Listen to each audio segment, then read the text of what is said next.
Hello साथीहरु, technical केवल YouTube च्यानलमा स्वागत छ। आज हामी यो भिडियोमा बुटेबल पेनड्राइभ कसरी बनाउने यो भिडियोमा सिक्नेछौँ। बुटेबल पेनड्राइभ बनाउनको लागि सर्वप्रथम तपाईलाई विन्डोको आइएसओ फाइल चाहिन्छ र एउटा पेनड्राइभ चाहिन्छ। तपाईको 8 जिबी भन्दा माथिको पेनड्राइभ चाहिन्छ। तपाईलाई 8 जिबी भन्दा माथिको पेनड्राइभ चाहिन्छ। बुटेबल पेनड्राइभ बनाउनको लागि हामी कुनै पनि थर्ड पार्टी सफ्टवेयरको युज गर्दैनौँ। सिधै कमान्ड माध्यमबाट हामी बुटेबल पेनड्राइभ बनाउने छौँ। भिडियो सुरु गर्नुभन्दा सर्वप्रथम सम्पूर्णलाई एउटा अनुरोध छ कि तपाईँ हाम्रो युट्युब च्यानलमा नयाँ हुनुहुन्छ भने कृपया सब्स्क्राइब गर्नुहोस् र बेल आइकनलाई क्लिक गर्नुहोस्। साथै यो भिडियोलाई लाइक र कमेन्ट सेयर अवश्य गर्नुहोस्। ल भिडियो स्टार्ट गरौँ। भिडियो स्टार्ट गर्नुपर्दा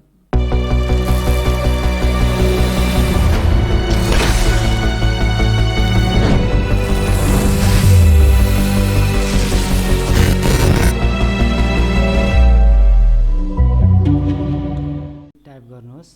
सीएमडी टाइप गरेपछि तपाईले कमान्ड जुन यो कमान्ड आएको हुन्छ यो कमान्डमा क्लिक गर्नुहोस्। क्लिक गरेपछि तपाईलाई यस्तो किसिमको पपअप आउँछ। जुन यो विन्डो आएपछि तपाईले पेन ड्राइभलाई इन्स्टल गर्नु पर्नुहुन्छ। जुन तपाईको सिस्टममा, मैले आफ्नो सिस्टममा यो पेन ड्राइभ इन्स्टल गरेँ।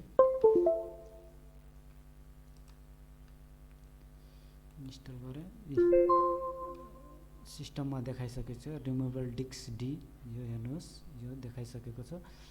अब यसलाई हामीले जुन यो तपाईले देख्नुभयो रिमुभल डिस्क, यो मैले अलरेडी नै पेन ड्राइभलाई बुटेबल बनाएर राखेको छु। अब यो पेन ड्राइभलाई बुटेबल बनाउने हामी कसरी बनाउने भन्ने यो भिडियोमा सिक्नेछौँ। यो पेन ड्राइभलाई कसरी बुटेबल बनाउनको लागि सर्वप्रथम तपाईलाई कमान्डमा सर्च बारमा जानुहोस्। स्टार्ट बटनमा क्लिक गरेर तपाईले सर्च बारमा क्लिक गर्नुपर्ने हुन्छ। सीएमडी क्लिक गरेपछि तपाईले सीएमडी जुन यो तपाईले कमान्ड देख्नुपर्छ यसलाई क्लिक गर्नुहोस्। क्लिक गरेपछि तपाईलाई पपअप आउँछ। जुन यस्तो किसिमको विन्डो आउँछ। तपाईले यहाँ टाइप गर्नुपर्ने छ डिस्क पार्ट पार्ट। तपाईले स्पेलिङ मिस्टेक गर्नु हुँदैन, स्पेलिङ करेक्ट लेख्नुपर्ने हुन्छ। तपाईले सुरुमा डिस्क पार्ट लेख्नुपर्छ। डिस्क पार्ट लेखेपछि तपाईले इन्टर गर्नुहोस्। इन्टर गरेपछि तपाईलाई पर्मिसन माग्छ। जुन एस गर्नुपर्छ। एस गर्नुपर्छ फेरि तपाईको एउटा नयाँ विन्डो खुल्छ। त्यो अर्को नयाँ विन्डो खुल्छ। अब सबै काम चाहिँ हामी यो विन्डोमा गर्नेछौँ। यो विन्डोमा तपाईले लिस्ट डिस्क टाइप गर्नुपर्छ।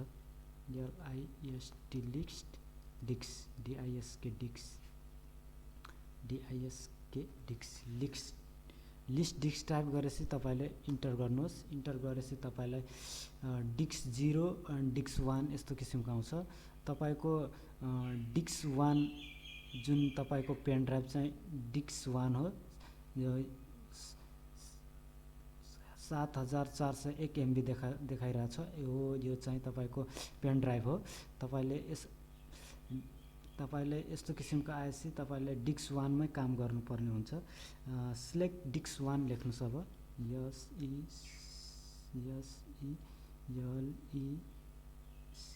Select disk 1। स्पेलिङ मिस्टेक हुनु भएन। इन्टर गर्नुहोस्। Disk 1 now the selected disk 1 जुन यो डिस्क 1 छ 7401 MB को 7401 MB को यो सिलेक्ट भइसकेको छ। डिस्क 1 नाउ इज सिलेक्टेड भनिरहेछ। अनि त्यसपछि डिस्क 1 लाई क्लिन गर्नुपर्ने हुन्छ। CLEAN क्लिन टाइप गर्नुहोस्। Disk part success in the clean the disk यो क्लिन भइसकेछ। अब तपाईँले create partition primary create partition primary type गर्नुहोस्, CREATE create partition PARTITION partition primary PRIMARY primary enter गर्नुहोस्।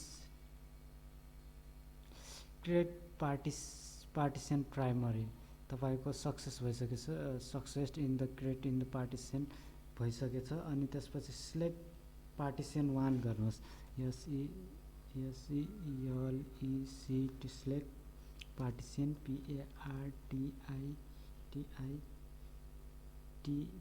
PARTITION पार्टिसन 1 गर्नुहोस्। Select partition 1 partition 1 is now selected भइसकेछ। अनि तपाईले फर्मेट गर्नुपर्ने हुन्छ। Format FS equal to NTFS quick type गर्नुहोस्,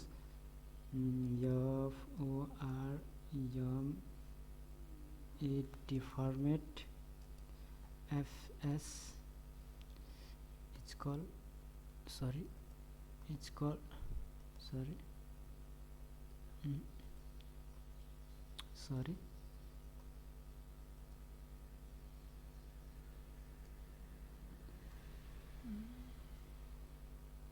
FS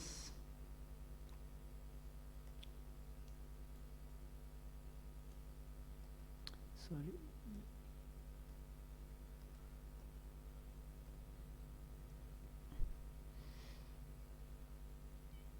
FS it's called NTFS quick लेख्नुहोस्, QUICK quick enter गर्नुहोस्। अब तपाईलाई पेन ड्राइभलाई फर्मेट गर्दैछ, त्यो केही समय लिनेछ। पेन ड्राइभको जुन तपाईले डाटा हुन्छ नि त्यो डाटा सबै अर्को ठाउँमा सेभ गरेर राख्नुपर्ने हुन्छ। 100% भइसक्यो, 100% कम्प्लिट। अनि असाइन लेख्नुहोस्, ASSIGN असाइन टाइप गर्नुहोस्, इन्टर गर्नुहोस्। तपाईलाई देखाउनेछ पेन ड्राइभ फेरि देखाएछ, रिमुभेबल डिस्क आइसकेछ फेरि। अनि तपाईले एक्जिट गर्नुहोस्, EXIT एक्जिट गर्नुहोस्। अनि यो पनि एक्जिट गर्नुहोस्। अनि तपाईलाई रिमुभेबल डिस्क यो पुरै फर्मेट भइसकेछ। अब तपाईसँग विन्डो 10 को आइएसओ फाइल छ कि छैन, अथवा विन्डोको कुनै आइएसओ फाइल छैन भने तपाईले मेरो अर्को भिडियो छ, म डिस्क्रिप्सनमा लिंक राखिदिन्छु। त्यो भिडियोमा गएर विन्डो 10 को आइएसओ फाइल कसरी डाउनलोड गर्ने हो मैले अर्को भिडियो बनाइसकेको छु, त्यहाँ गएर तपाईले चेक गर्न सक्नुहुन्छ। तपाई विन्डो 10 को आइएसओ फाइल यस्तो किसिमको हुन्छ।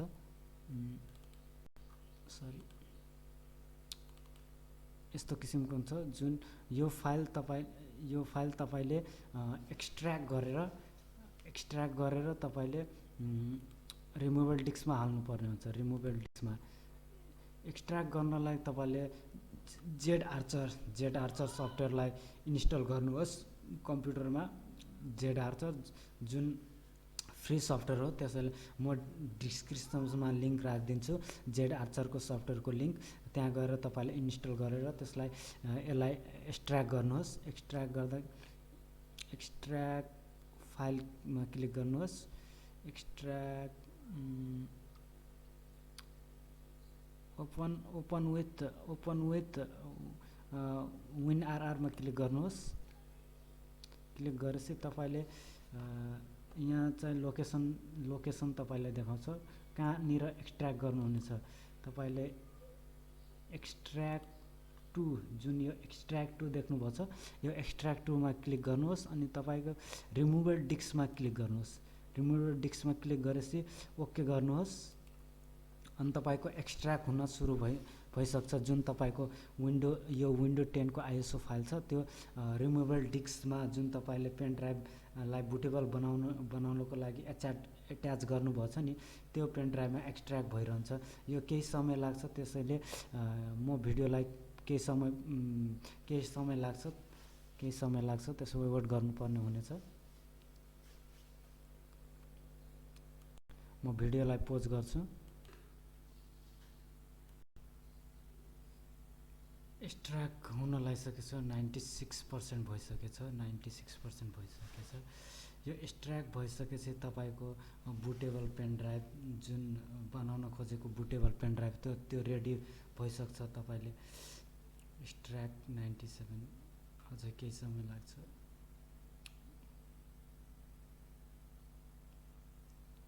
98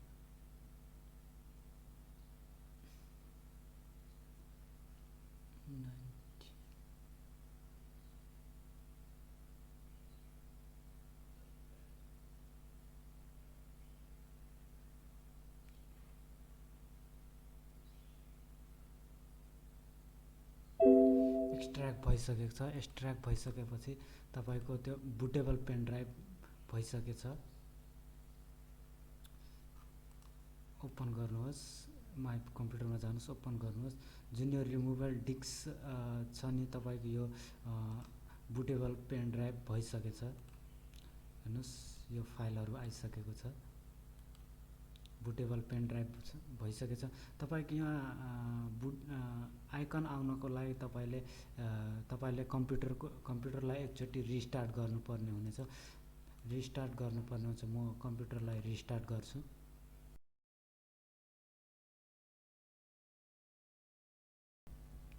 तपाईँले कम्प्युटरलाई रिस्टार्ट गरिसकेपछि तपाईँले माई कम्प्युटरमा जानुहोस्। माई कम्प्युटरमा गएर तपाईँले हेर्न सक्नुहुन्छ जुन तपाईँले बनाएको पेन ड्राइभलाई बुटेबल भइसकेको छ। जुन तपाईँले यस्तो किसिमको आइकन देख्नुहुन्छ, विन्डोको आइकन देख्नुहुन्छ, यो तपाईँको बुटेबल पेन ड्राइभ भइसकेको छ। आजको यो भिडियोमा तपाईँलाई यति नै। तपाईँले हाम्रो यो भिडियो कस्तो लागेछ भने अवश्य कमेन्ट, लाइक, कमेन्ट, सेयर गर्नुहोस् र साथै हाम्रो युट्युब च्यानललाई अवश्य पनि सब्सक्राइब गर्नुहोस्। साथै बेल आइकन पनि क्लिक गर्नुहोस्। Okay, good by. आजको लागि यति नै यो भिडियोमा।